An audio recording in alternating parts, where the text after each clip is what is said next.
پاکستان میں ایک ایسا نوجوان بھی ہے جس نے مڈل کلاس فیملی سے تعلق رکھنے کے باوجود 9 کروڑ روپے کی آفر ٹھکرا دی۔ جی ہاں، 9 کروڑ روپے، وہ بھی نقد کیش۔ کے پی کے دور دراز پہاڑی علاقے کوہستان سے تعلق رکھنے والا یہ نوجوان ایک 5ویں گریڈ کے سرکاری ملازم کا بیٹا ہے، جو 28 سال کی عمر میں منتخب ہو کر پاکستان کی تاریخ کا کم عمر ترین MP بنا تھا۔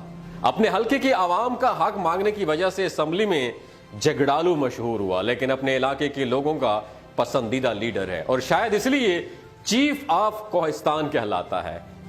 اس مقبول عوامی نمائندے کو 2018 کے سینٹ الیکشن میں خریدنے کی کوشش کی گئی اور اس کے ووٹ کی قیمت چند ہزار نہیں، چند لاکھ بھی نہیں، پورے 9 کروڑ روپے لگائی گئی، لیکن وہ اپنے ضمیر، عوام اور اپنے رب کے آگے سرخرو ہوا۔ یہ نوجوان PK 92 سے جماعت اسلامی کا رکن صوبائی اسمبلی محمد علی ہے۔ محمد علی کے اپنے عوام کے لیے کیے گئے کاموں کی تفصیل بھی آئی اوپنر ہے۔ جس محمد علی کو اپنے علاقے میں تعلیمی سہولیات کم ہونے کی وجہ سے پڑھنے کے لیے سوات اور پھر پشاور جانا پڑا، اس نے منتخب ہو کر 4 سال کے مختصر عرصے میں 43 سکول بنا ڈالے۔ یہ جو آپ MPA سن رہے ہیں، میرا آپ سے ایک سوال ہے کہ آپ نے 4 سالوں میں کتنے سکول بنائے ہیں؟ اس نوجوان لڑکے نے منتخب ہو کر 4 سال کے مختصر عرصے میں 43 سکول بنا ڈالے۔ 180 کلومیٹر پر پھیلے علاقے میں 6 ارب روپے کی لاگت سے سڑکوں کا وسیع جال بچھا دیا ہے۔ کوہستان جیسے پسماندہ علاقے میں سولر پینل سٹریٹ لائٹ کی تنصیبات کروا دی۔ ہمارے علاقے میں سٹریٹ لائٹ لگی ہوئی لیکن چالو فنکشنل نہیں ہے۔ کمراٹ ویلی کو تو آپ جانتے ہوں گے۔ کمراٹ ویلی کو ٹورسٹ اٹریکشن کے طور پہ کس نے انٹروڈیوس کیا؟ محمد علی نے۔ اس کو ٹورسٹ اٹریکشن کے طور پر ابھارنے کے لیے 19 کروڑ روپے کے ترقیاتی کام کروائے۔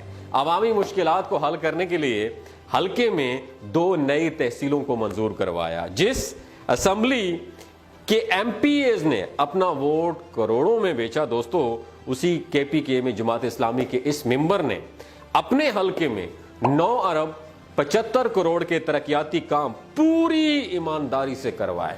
اب سوال یہ ہے، آپ جس کو ووٹ دے رہے ہیں، پہلا سوال، قومیں تعلیم سے بنتی ہیں، قومیں تربیت سے بنتی ہیں۔ آپ جس کو ووٹ دے رہے ہیں، دل پہ ہاتھ رکھ کے یہ بتائیے گا کتنے سکول اس نے اپنی تحصیل پہ بنائے؟ پہلا سوال۔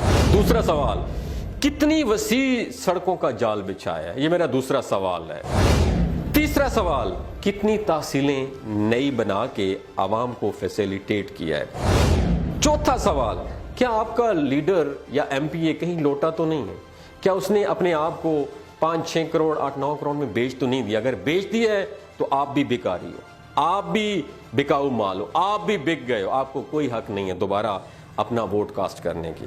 یاد رکھیے، اس انسان کو چنیں جو آپ کی خاطر بکتا نہ ہو، اس انسان کو چنیں جو دوسروں کی آنکھوں میں آنکھیں ڈال کے بات کراؤ، اس انسان کو ووٹ دیں جو آپ کے بچوں کے لیے، آپ بچوں کی تعلیم کے لیے آپ کے سامنے کھڑا ہو جائے۔ اگر آپ کو میری باتیں بری لگی ہوں، دست بستہ معذرت چاہتا ہوں، کیونکہ میرا سیاست سے کوئی تعلق نہیں ہے، لیکن آپ کو موٹیویٹ کرنا، آپ کو حقیقت سے روشناس کرنا میرا یہ فرض ہے۔ اپنا اور اپنے ساتھ جڑے رشتوں کا خیال رکھیے گا۔ اللہ حافظ۔